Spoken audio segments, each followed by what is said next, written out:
what that means to experience something as meaningful. I think that you can approach it obliquely, you know, like if I said, watch yourself for 2 weeks and notice when you're doing something that you regard as meaningful. I could say, well, here's some markers.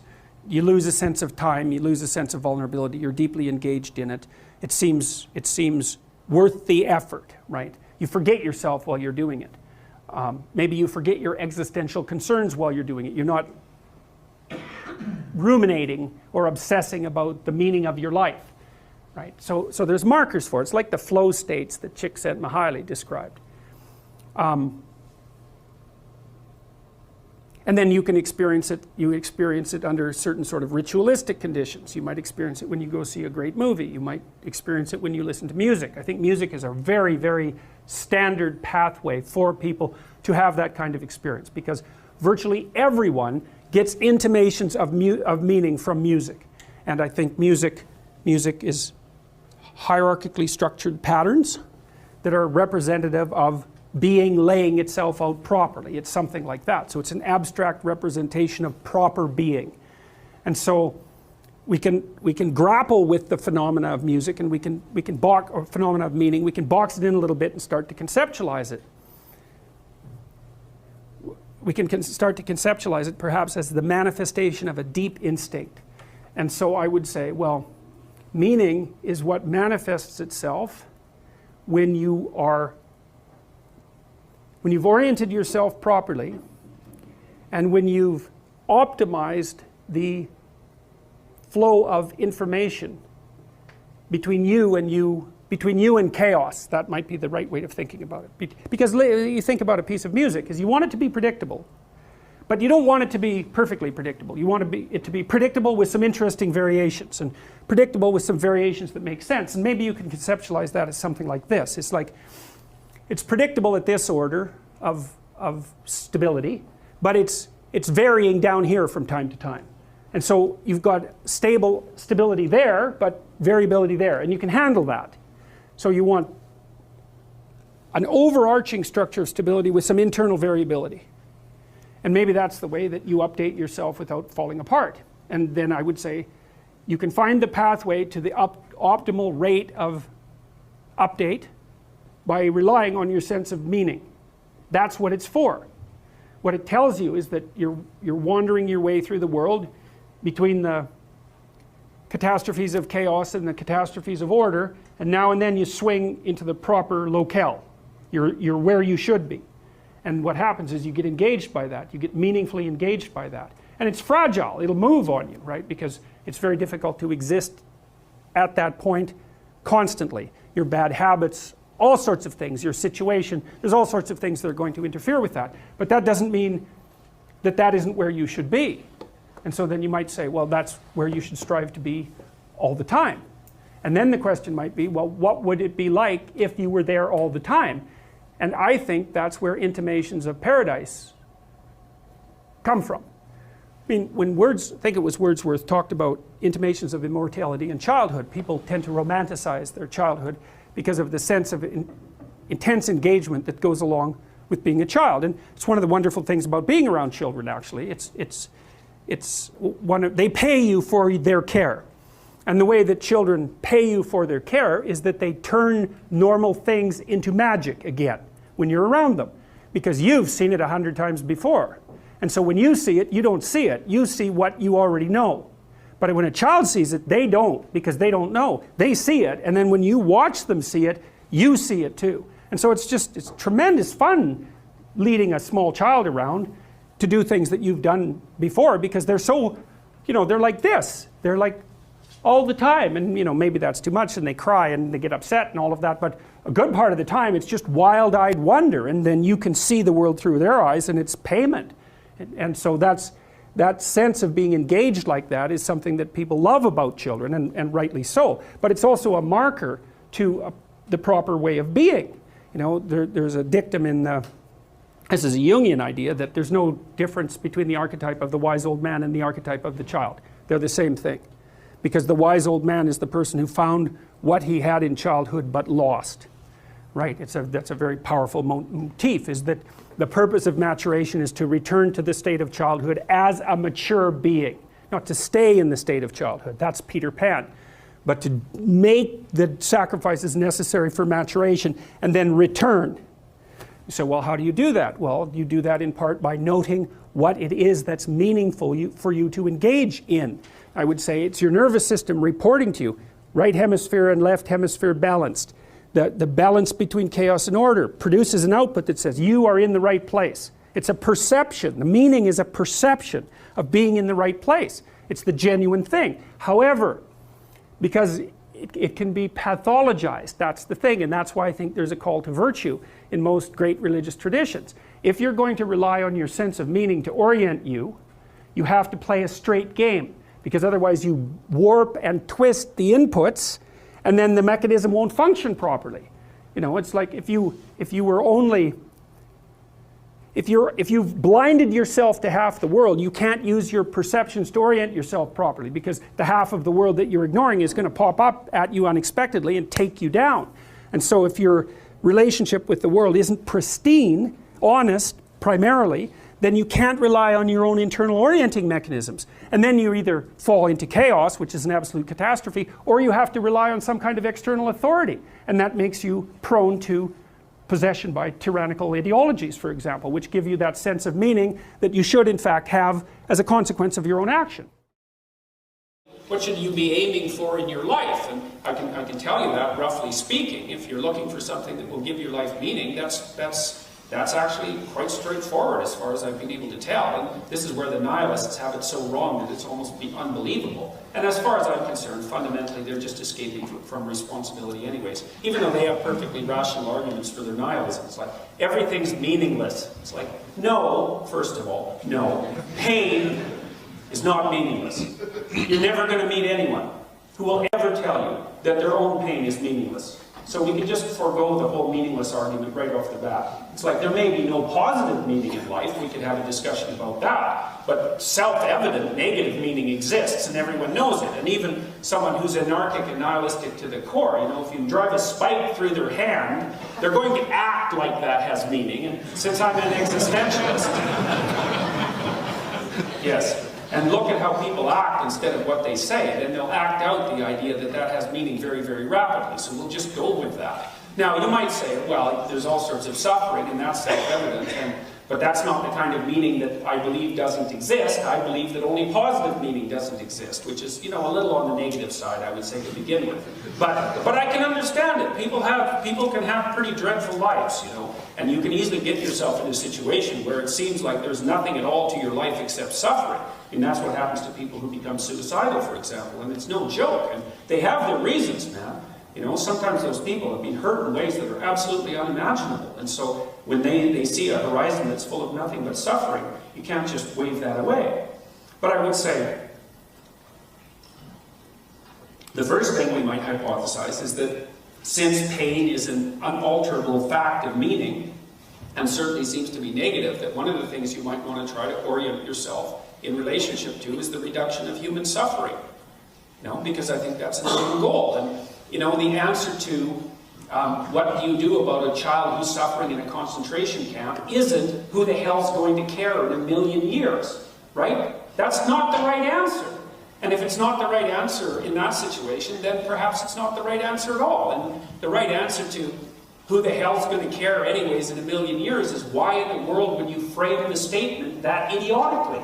I mean, anybody, this is kind of a trick of the imagination in some sense, anybody who's quick-witted can come up with a frame of reference that makes anything, that makes almost anything lack meaning within that frame of reference. Well, all that means to me is that you picked a stupid frame of reference, right? Why should you accept without doubt the consequence of your stupid algorithm? Who's going to care in a million years? Yeah, God. Really? You got to be able to do better than that if that's how you're going to wipe out meaning. Well, so what do you want for meaning? All right, reduce suffering. That'd be a good one. You could devote your life to that. And I would say, start locally. And I think this is the alternative to right-wing nationalism, which is too much order, and left-wing chaos, which is too much chaos. We don't want to go down that rabbit hole again, either of them. So what's the alternative? I thought about this for a very long time. It took me decades to come to this conclusion. The conclusion is that you straighten yourself out. And you do that humbly. There's this idea in the New Testament, which I get quite a kick out of, that you're not supposed to pray in public. It's a little more complicated than that, actually. You're not supposed to pray in public until you've sorted out the dispute that you had with your brother, for example. I really like that idea. Because what it means is that you shouldn't make a public display of your virtue until you've straightened up your damn life. And this is one of the things I really don't like about protests. And I really don't like the fact that university students are taught by their half-witted professors that the way that you change the world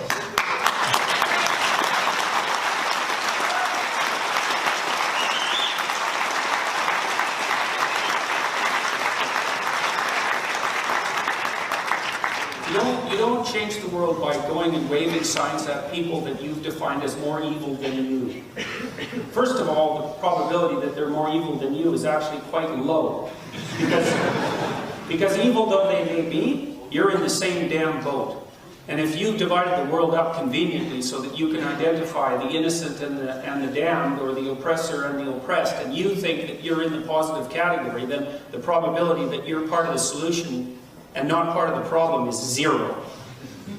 So it's just not that easy, you know. And the most profound people that I've ever read have said the same thing over and over. It's like the line between good and evil runs down the middle of every human heart. And the first thing that you're supposed to do is win that battle on your own territory.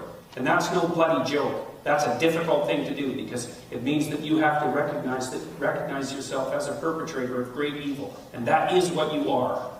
And that's a terrible thing for people to learn. You know, you look at the 20th century, and you think, well, who brought on the horrors of the communist systems and the horrors of the Nazi systems? The answer is people just like you.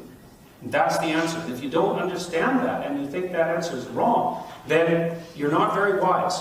And it's not surprising, because the price that you pay for wisdom is radical disillusionment and the confrontation with evil. And no one wants that. Really. It's a terrible thing to confront. And that's because human beings are terrible creatures. Now, I think we're also absolutely remarkable creatures and wonderful creatures, but we have an unlimited capacity for brutality and evil, and every one of us carries it. And so what you do is you try to sort that out in your own life, and you start... I had a guy talk to me just a while back about his life hadn't been going very well, and he decided to put himself together, and he started doing this little ritual thing, which I thought was quite cool. He was kind of an isolated guy, very overweight guy. When I talked to him, he lost about 130 pounds, which was quite impressive. It was part of him putting himself together. But he started doing it by he had a bunch of Legos left over from his childhood.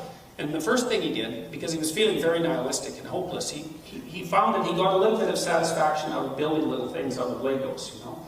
And I thought, well, that was pretty interesting. And so he built a bunch of these things. And then he said, well, I got a bunch of these things built, and then I had to figure out how to organize them in the room they were in. I thought, that's cool, because he started high resolution at the level of detail, you know, and was building something that was trivial. He knew that he was just playing a game. But then, as soon as he had a collection of those, then he had to sort out the space that he was going to organize them in. And then he figured out, well, he had to sort out the room that they were going to be in. So he started organizing and beautifying the room, and at the same time he had modified his diet, and he was putting himself together. And that's the right thing to do. That's the right thing to do, is that there are responsibilities that are awaiting you, right, that are in your own grasp. And you know what they are. And this is also something that no one can preach to you about. It's something you have to decide for yourself. And you can do it quite straightforwardly. And it's something that I do on a regular basis. You sit down in the evening or in the morning and ask yourself, like you're asking someone that you want the answer from, like you really genuinely want to have the answer. You're not telling yourself. None of that. You're asking yourself. All right, there's a bunch of things about my life that aren't in order, that aren't together, and I know it, and they're making me suffer, and they're making me less than I am. And there's some of those things that are staring me right at the face, and I know what they are, and there's some of those that I can put in order today with a little bit of work, so that when I wake up tomorrow, the domain of my experience, which is basically being itself, the domain of my experience will be more pristine and better put together than it is today. You ask yourself that, you'll find right away. You know what they are. 5 things that come up. Bang, bang, bang, bang. And they'll all be things that aren't very heroic, they're kind of trivial, and that you've been avoiding. You've been avoiding them. Those are little dragons of chaos, those things. And you know, they're just little, but that's good, because you're not much of a hero warrior, and so maybe little tiny dragons are all the ones that you can put up with for now. You know, you sort those things out, and it'll, first of all, it'll order your It'll order the being around you in a more pristine and productive way, and it'll make you just a little bit more focused and together. And what that'll mean is that the next thing you can do is ask yourself the same question, and the problems that will emerge will be slightly larger and more complex. And then you can try to put those in order, and that'll make everything around you more pristine and better put together, and it'll make you a little bit stronger and more clear-headed. And then another set of problems will emerge that's a little bit larger. And if you continue to do that, you know, you'll sort yourself out, you'll clean up your room, you'll put your house in order, and then you can start to work in the community. And by that time, you'll actually have some power and some self-confidence and some competence and some credence. And you'll be much less likely to stupidly hit something complicated with a stick and say that you fixed it. But you have to start low. You have to. Carl Jung said one of his very interesting phrases. He says that the reason that modern people can't see God is because they won't look low enough. I really like that. He's an extraordinarily wise person, and what he meant by that was something like what I'm telling you, is that the secret to your existence is right in front of you, and it manifests itself as all those things you know you should do, but you're avoiding. Because one of the things you might ask yourself is, of course you're useless and weak and miserable and cruel and all of those horrible things, but partly that's because you're also not what you could be, and part of the reason for that is that you're not doing what you know you should be doing. So you might ask yourself, because this is a very interesting game, if you started doing the things that you know you should do, this is a discussion with your own conscience, if you started doing those things that you know you should do, and you did that diligently, what the hell would you be like in 10 years? Now that's an exciting game. That's an interesting game. And if you play that, you'll find that you're a hell of a lot more than you were. And that's something, at least. You might not hit the pinnacles, but you're going to be a lot more than you are. And then, if you're not weak and miserable and wretched and suffering and dismal and self-pitying and all those things, you're going to be a lot less resentful. You're going to be a lot less brutal. You're going to be a lot less cruel to yourself and to other people. Well, that's a pretty good start. You know, even if you're not a positive force for good in the world, if you just weren't wretched and horrible, that would be a good initial contribution. No? I would say, too, there's a corollary that goes along with that. And this is, so you could look at it this way. This is something that I tried to explain. I did a video on Pinocchio, a couple of videos about Pinocchio, which I've been quite fascinated by, because it's a very good illustration in popular culture of how archetypes manifest themselves, and how people understand the archetypes even if they don't know they understand them. Because Pinocchio is a very interesting movie if you think about it. You know, you might ask, well, when modern people think about people going to church, they think, well, how can people believe those foolish superstitions? It's like, yeah, fair enough, good question. Well, what the hell do you think you're doing when you go to a movie? It's like, what are you doing? Here you are. I know you probably haven't seen Pinocchio lately, but whatever. You know, it's the same thing. You're an adult. You bring your 5-year-old to see Pinocchio, and you're just as entranced as he is. And think about what you're doing. First of all, you know those are drawings. They're not real creatures. They're drawings. Second, they're about a puppet. A wooden puppet who actually happens to wander around, who is being guided through life by a cricket, whose highest goal is to fail for reasons no one can understand. And somehow that makes a fairy turn him into something that's real. It's like, that's strange, people, right? The fact that you're doing that is very peculiar. And it says something about what people are like. It means that we understand things that we don't know we understand. And so Pinocchio is it's a very interesting movie. I can tell you what its fundamental presupposition is. I'll just guide you through it very, very rapidly. So, at the beginning of the movie, Geppetto, who's the archetype of the good father, by the way, which is an archetype that we've forgotten about, but it does exist because our culture isn't just a tyrannical patriarchy, as you can tell by the fact that we're warm and comfortable and we're not tearing each other to shreds at the moment, which is what you do in a state of absolute chaos, right? It's mayhem while you're freezing and starving, right? And that isn't what we have. We have peace, and it's rare, and it's amazing that we have it. And we shouldn't take it for granted, because it's not the normal order of things. The normal order of things is destructive chaos. And if you're fortunate enough to live somewhere that's peaceful and productive, you should thank your lucky stars every second of your life. And if you don't do that, all it means is that you don't know anything about history, and you know nothing about human beings. Because things can get absolutely monstrous, and it happens all the time. And there's always a fraction of the population who thinks that's how they like things to be. And perhaps there's a fraction of you that's like that too. And I wouldn't nurture that fragment if I was you, unless you want to go where it will take you. And anyways, back to Pinocchio.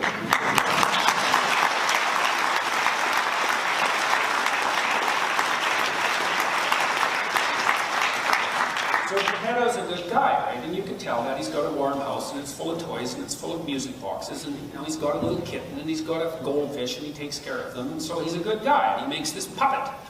And then he puts a mouth on the puppet, and that's the final act, so the puppet can have its capacity to speak. And that's what you want if you're a good father, is you want to take your son and you want to turn him into someone who can speak, right? Who can speak his soul.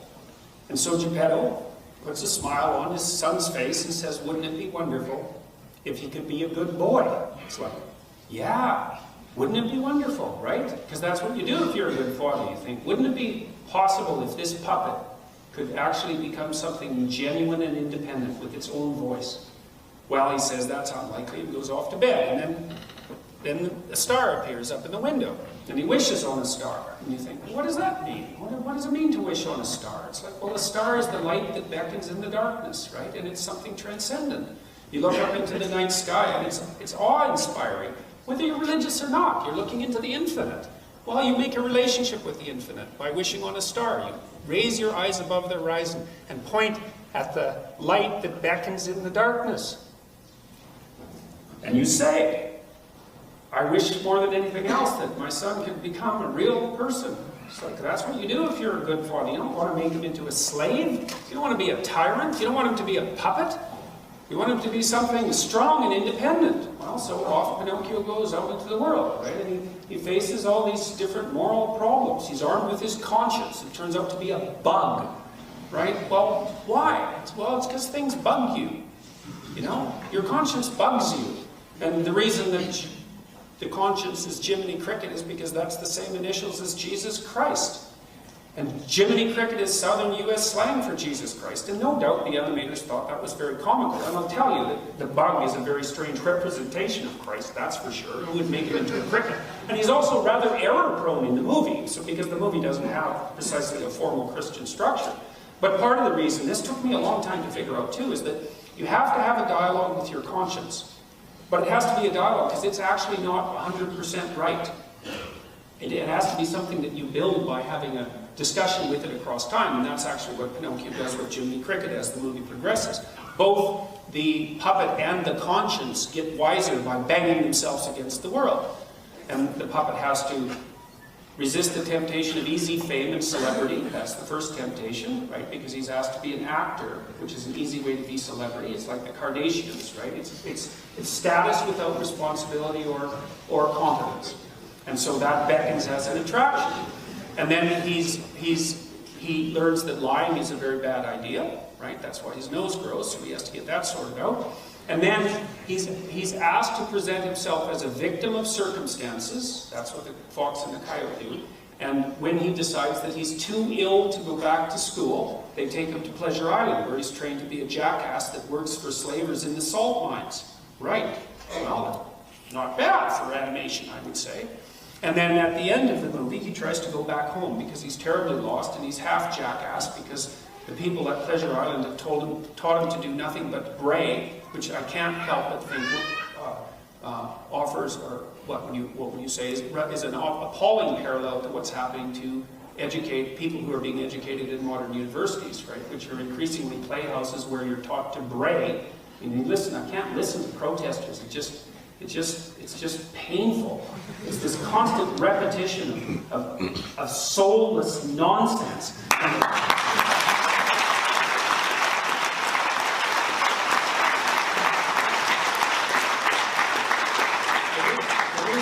Loudly chanted is because the protesters are trying to convince themselves even more desperately than they're trying to convince the people that they're talking to. So anyways, Pinocchio goes back home, half jackass and half dead, and he tries to find his father, but there's no going home, right? Not once you're an adult. Once you're a young adult, you don't get to go back home because there isn't anyone there that can tell you what to do anymore. And so Pinocchio goes home and his father isn't there, and he finds out that he has to go to the bottom of chaos itself to rescue his father. And that's what we have to do, right? Because our civilization is in a state of crisis, and that was predicted long ago by people like Nietzsche and Dostoevsky. And partly what you're trying to do when you go to university is to go to the heart of darkness, right? To the place that terrifies you the most, and to find what values your culture really has. And that's what it means to go down to the bottom of the depths, to the thing that terrifies you the most, and to revivify your father. It's a very old story. The Egyptians were telling that story 4,000 years ago. It's one of the oldest stories of mankind. And so that's what you have to do. You unite yourself with your culture so that you're more than just a weak and simple-minded individual, right? You dedicate yourself to the study of what's great about the past, and you incorporate it so that there can be something to you. And then you bring your father back up to the surface so that the culture can see and live again. And then that makes you into a real individual. Well, that's the movie. Well, we watch it. We're captivated by it. Now it's time to understand it. It's time to understand it in an articulated and conscious manner, because it's too late for us to be unconscious anymore. And so we have Scylla and Charybdis. We have the chaos of the left. And the left says, well, we need to tear down structures because they oppress. It's like, well, obviously structures oppress, because something's good at the top of a structure and not so good at the bottom. So if you have any value structure, it's going to privilege some things and exclude others. But if you scrap the value structures, then there's nothing to live for. So we can't do that. That's just chaos. And then the radical right says, back to the nation. It's like, really? You know, we went back to the nation a couple of times, and it doesn't really look that great. And part of the reason for that is that the purpose of the nation isn't the nation. The purpose of the nation is to produce citizens who transcend and rejuvenate the nation. And so the nation should be properly subordinated to the individual, right? To the divine individual, for that matter. And that's what we figured out in the West. Now, it isn't that we only figured that out in the West, but so far we've been fortunate enough to put it into reasonable practice in our political institutions, and thank God for that. At least it's worked somewhere, and we'd be completely foolish to give that up, because look at what it's provided us with. It's remarkable. We're free. As free as we can be. That doesn't mean that we're happy, because freedom and happiness are not the same thing at all. But we did figure out that the state should be subordinate to the wisdom of the individual, to the sight and the wisdom of the individual. But that puts a heavy responsibility on everyone. That means you have to be the wise individual who can see and speak. That's your job. And if you do that, the thing that's so cool about that is, you know, you need a meaning in your life that enables you to bear the suffering of your life without becoming corrupted. That's the basic rule. And you have to build yourself into something that you can actually respect, so that you can see yourself bearing that terrible existential burden properly. And then you don't lose hope and you don't lose meaning, because you can see that you're strong enough to stand up underneath that burden. And then there's something about you that you can respect, and that maybe other people can respect, and that will help bring suffering in the world to an end. And that will help people develop fully as individuals. And that will enable us to avoid the dehumanizing, rigid, sterile uniformity of the nationalistic left and the appalling, chaotic, devouring chaos of the radical left. How about no? The individual. That's the secret to the world. And you're all individuals, and so you're all the secret to the world. And all you have to do to discover that is pick up your damn responsibility. Stop listening to people who keep burdening you with rights. How many goddamn rights do you want, man? It's like you need some responsibility. So pick it up. Open your eyes and learn how to make yourself articulate. And that way the world won't descend into the series of hells that it already descended into in the 20th century. You've, I think, detailed what you think students shouldn't do in these examples of like protests and these examples of certain types of activist tactics.